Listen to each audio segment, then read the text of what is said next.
Hey everyone, Hugh from Plaguelands Media here, bringing you a new book review today. This time I am looking at Nightmare Alley by William Lindsay Gresham. Very difficult to read the title, even the back page is almost impossible to read. So this is a book that I've had my eye on for quite some time, especially since I heard that they were basically turning this into a film this year, starring Bradley Cooper as the main character. Although this book came out in 1946 and there was a film based on it released in 1947 with Tyrone Powers as the main character, Stanton Carlyle. Fantastic movie. I highly recommend it. But this book is, well, it's in my top 5 books of all time. This is a book that benefits from reading it in a single sitting. Not a lot of books I can recommend people to do that. Things like Bret Easton Ellis's Less Than Zero, and his very underappreciated sequel, Imperial Bedrooms. An Elegant Young Man by Luke Carman. A lot of people say American Psycho, again by Bret Easton Ellis. I disagree with that. But this book benefits from reading it in one sitting. It's incredibly intense, really, really interesting. And the author has quite a tragic backstory in that he ultimately ended up committing suicide in 1956. This is one of his few, I think he's only written another fictional book, but he did write a few non-fiction books, most of them set around or exploring the idea of the carnival and the sideshow. He also did a biography of Harry Houdini, which is really quite interesting when you realize what the topic of Nightmare Alley is. Now, Nightmare Alley is a book that really focuses on one character, as I mentioned before, Stanton Carlyle. And it really is about his rise and fall. It's quite a depressing read at times, but really interesting in as far as it shows you a lot about the carnival lifestyle, the kind of how people get mad for power once they have a little bit of a taste for it. And what's really interesting is William Lindsay Gresham. There are a lot of terms in this book that had never before seen print, a lot of slang talking about carnivals and whatnot that have really crept into our modern vernacular now. It is widely believed that this is the first time the term geek had been used within the context of a carnival sideshow where a man bites the heads off live chickens and snakes and bats and things like that. So an incredible book. I'm going to get into a little more detail and explain why I love this book so much. So yeah, kick back, relax, and enjoy another episode of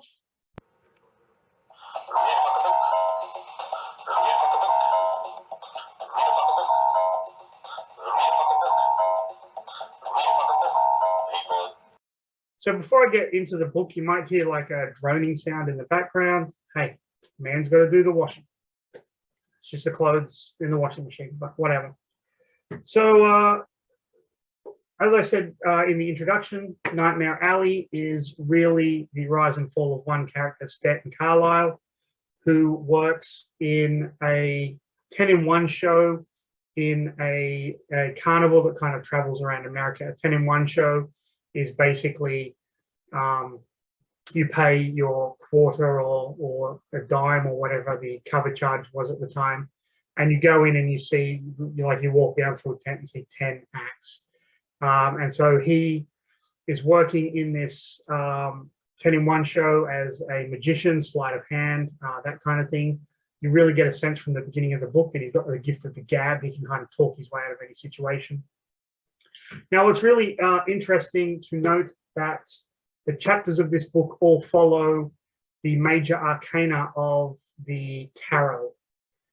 So the first chapter is called The Fool, and then we kind of go through the 22 cards of the major arcana of the tarot, and each card gives you a foreshadowing of what is going to happen in the chapter, which I thought was really, really clever.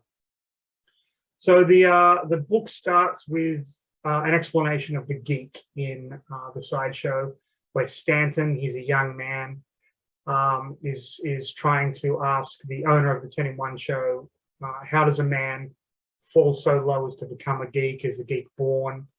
You get a description of what the geek does, and then the owner kind of clues him in on how they get a person to do that act, and it's really quite heartbreaking.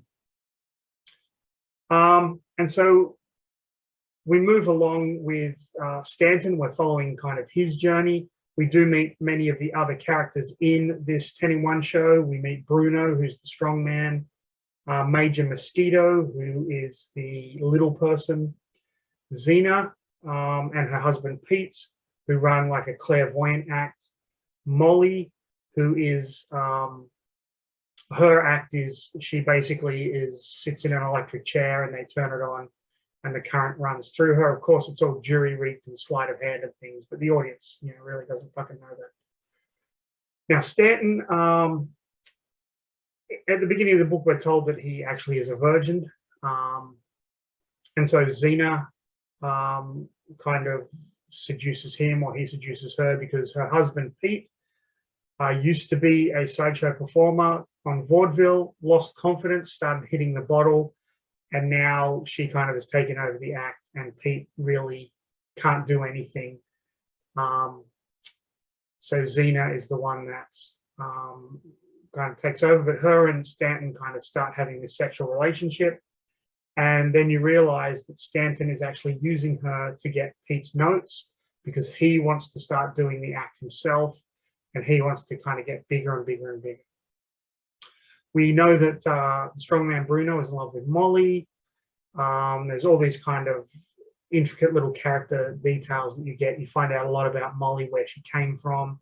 Another quite heartbreaking backstory to her as well, how she ended up in this 10-in-1 show.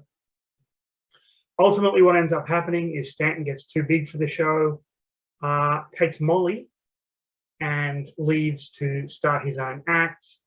Molly is under the impression that he is in love with her, and he very well might be at this point in the book, but ultimately he is just using her because she is like very attractive and very naive.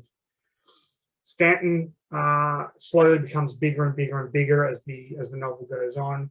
Molly wants him to stop doing it. They're happy enough. She just wants to settle down, but no, Stanton wants more and more and more. And ultimately what he ends up doing is starting his own church, where he gets people to believe in the spirits of the dead are still around, and he's this psychic medium who's communing with an Indian Swami spirit, and he's basically bilking people out of their money. Now, while you don't get a lot of details into how he does the things that he does, you get a few of them, and it was very well researched. It's interesting to note that the way that Stanton does these seances and things like that is very similar to the sort of things that Harry Houdini was trying to debunk. Harry Houdini, very attached to his mother, and when his mother passed away, he started to test these psychics and mediums to see if they could communicate with her on the other side, and he ultimately ended up debunking a lot of them and proving them to be frauds. Stanton really kind of feels that he came from nowhere, so when he's told by people he doesn't act at a party, and the mistress of the party, this elderly woman, slips him a note that says, "Please don't fraternize with the guests," it pisses him off, and he fucking decides, "I'm going to take these wealthy people for all of their money," which is why he ultimately starts the church. We get a lot of Stanton's backstory, how he grew up. His father was a preacher. His mother who he was very attached to, was having an affair with a neighbor and ultimately ran away with that neighbor. Stanton kind of knew this and he hid it, and there's a lot of kind of unresolved issues there. Stanton ends up seeing a psychologist, this woman called Dr. Lilith Ritter, who is one of the evilest characters in like early literature. This woman is bad fucking news, which is interesting because at the time that Gresham was writing this book, he himself was actually seeing a psychologist, and you can tell that he didn't believe that it was working, and you can tell that a lot of those issues are reflected in this character of Dr. Ritter. So Stanton and Dr. Ritter come up with a scheme to basically bilk this millionaire out of a lot of his money. When this millionaire, this industrialist, was younger, he was in love with this woman. She fell pregnant. He had her get an abortion, and the abortion ultimately killed her. She died of septicemia. And this man wants to see this woman again to apologize, or so we think. So ultimately, this is the rise and fall of Stanton Carlyle. So things don't really go according to plan. We do find out, however, how some of the other characters from the beginning of the book ended up. I'm not going to spoil anything, but needless to say, this is one of the best and most heartbreaking endings I've read in any book. So, Nightmare Alley, I'm going to recommend this book. Read it before you watch the 1947 film. I'm really looking forward to the new film that should come out later on this year. This whole idea of like the carnival, sideshow, this kind of thing is really fascinating to me. TV shows like Carnival, absolutely love that. This Depression era, early Americana, all that kind of stuff. So Nightmare Alley, 2 thumbs way up, 3rd thumb way up as well. Yeah, so basically, if you like this video, hit subscribe. Follow us on Facebook. Follow us on our website, playwithmedia.com. Go and check out some of our ebooks at Amazon. And if you don't want to do any of that, then my only suggestion is, I don't know, read a fucking book, people.